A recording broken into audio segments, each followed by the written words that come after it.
안녕하십니까. 전국의 물리치료사 선생님들 반갑습니다. 여러분들의 마인드셋 디벨롭까지 책임지는 PT 로그입니다. 오늘은 엉덩이 근육 두 번째 시간 중둔근에 대해서 알아보도록 하겠습니다. 중둔근은 학생 때 트렌델렌버그 사인이나 이런 것 때문에 많이 외우신 근육 중에 하나죠.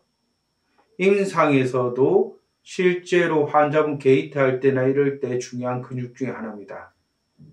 하지만 우리 트리거 포인트 관점에 봤을 때 중둔근의 중요성은 좀 더 다른 데 포커스가 맞춰져 있습니다. 중둔근의 핵심 기능 여러분들 다들 아시다시피 힙을 외전시키고 인터널 옥테이션, 익스터널 옥테이션 시키는데 관여를 합니다. 그리고 허리 통증하고도 상관관계가 있습니다. 만약에 환자분이 왔습니다. 환자분이 왔는데 허리 통증 때문에 왔어요. 허리 통증 때문에 우리가 치료를 들어가는 거죠. 허리 쪽에 치료를 했는데 허리 쪽을 치료를 해도 빨리 낫지가 않아요. 다리가 저린대요. 그런데 MRI 찍어보니까 다리 저릴 만한 디스크적인 증상이 없습니다.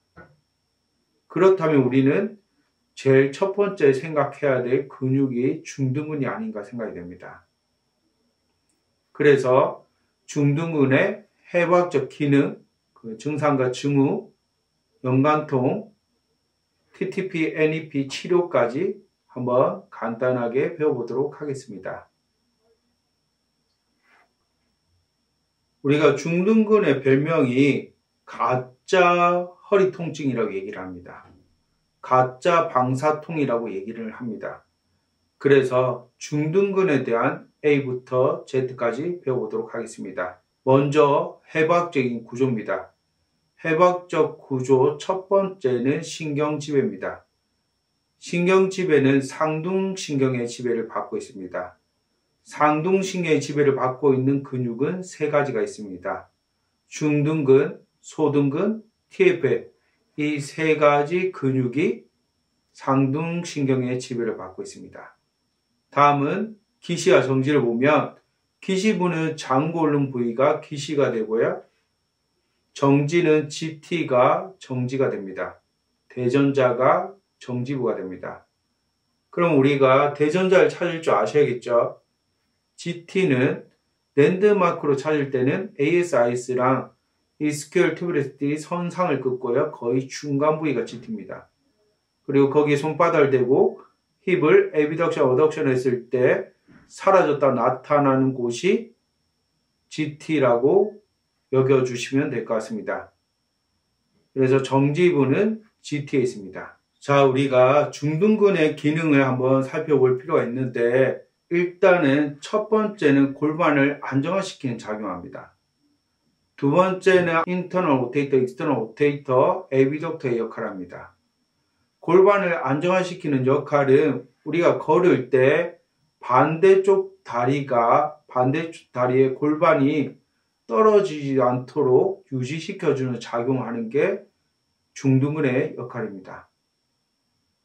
만약에 중둔근에 약화가 있다면 우리가 걸을 때 이렇게 걸을 수 있다 이 말이죠. 중둔근은 통증의 대배우라는 얘기를 합니다. 한마디로 허리 통증하고 중둔근 통증이 있을 때 중둔근 통증이 허리에서 나타날 수 있다 이 말이죠. 그래서 우리가 착각을 하게 만들 수 있다 이런 얘기를 하는 겁니다.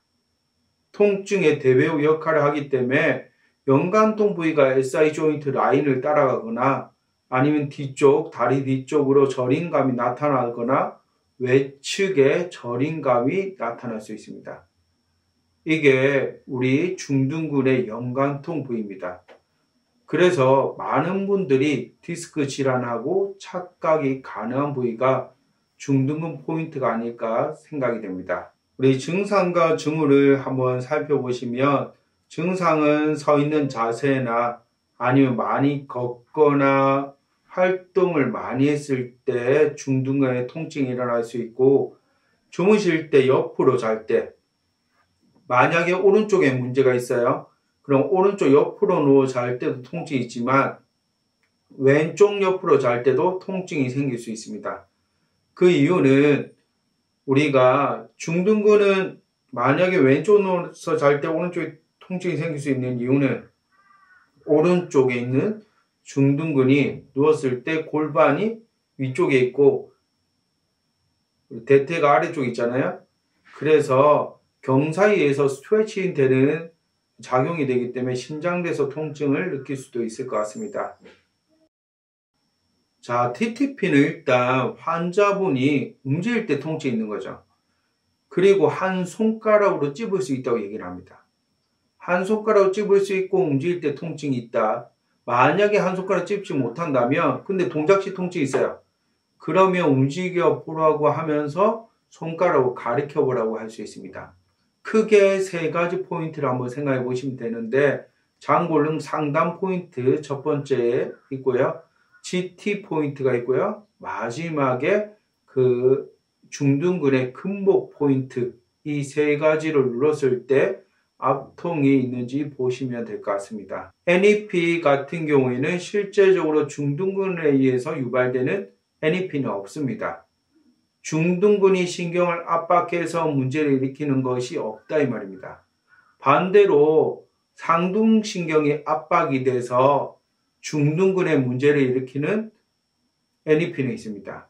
그러면 상둔신경이 어디에 의해서 압박이 되냐? 이상근에 의해서 주로 압박이 됩니다. 상둔신경 나오는 분지를 보시면 이상근이 이렇게 있으면 이 안쪽이 바깥쪽이면 안쪽 3분의 1의 상단에서 나옵니다. 그러면 이상근에 긴장이 된다면 상둔신경에 문제가 생길 수 있고 이 상둔신경의 지배를 받는 중둔근이나 소둔근이나 TFL에도 문제가 생길 수 있다. 이런 가설을 세워볼 수 있을 것 같습니다. 그래서 치료는 중둔근을 치료하는 게 아니라 NEP가 있을 때는 이상근을 치료한다 보시면 될 것 같습니다. 마지막으로 치료를 보시면 테크닉 1, 2, 3를 할 수 있습니다. 1, 2, 3를 할 수 있는데 우리가 근복에 할 때 만약에 1, 2, 3를 적용한다 했을 때는 1하고 2는 손가락 이용해서 하잖아요. 근데 중둔근은 엄청 좀 두꺼운 근육이에요. 그렇기 때문에 손가락이 아플 수 있기 때문에 기구를 사용해서 하는 것도 추천해 드립니다. 3 같은 경우에는 마이오파셜 릴리즈에서 쭉 전체적으로 늘려주면 됩니다. 자, 지금까지 중둔근에 대해서 알아봤습니다. 중둔근을 마지막으로 한번 정리를 해보면 중둔근 첫 번째 해부학적 구조에 대해서 알아봤습니다. 그리고 증상과 증후, 연관통, TTP, NEP 치료까지 총 6개 카테고리에 대해서 알아봤습니다. 여러분 임상에서 꼭 사용하셔가지고 환자한테 도움이 되는 치료사가 되셨으면 좋겠습니다. 감사합니다.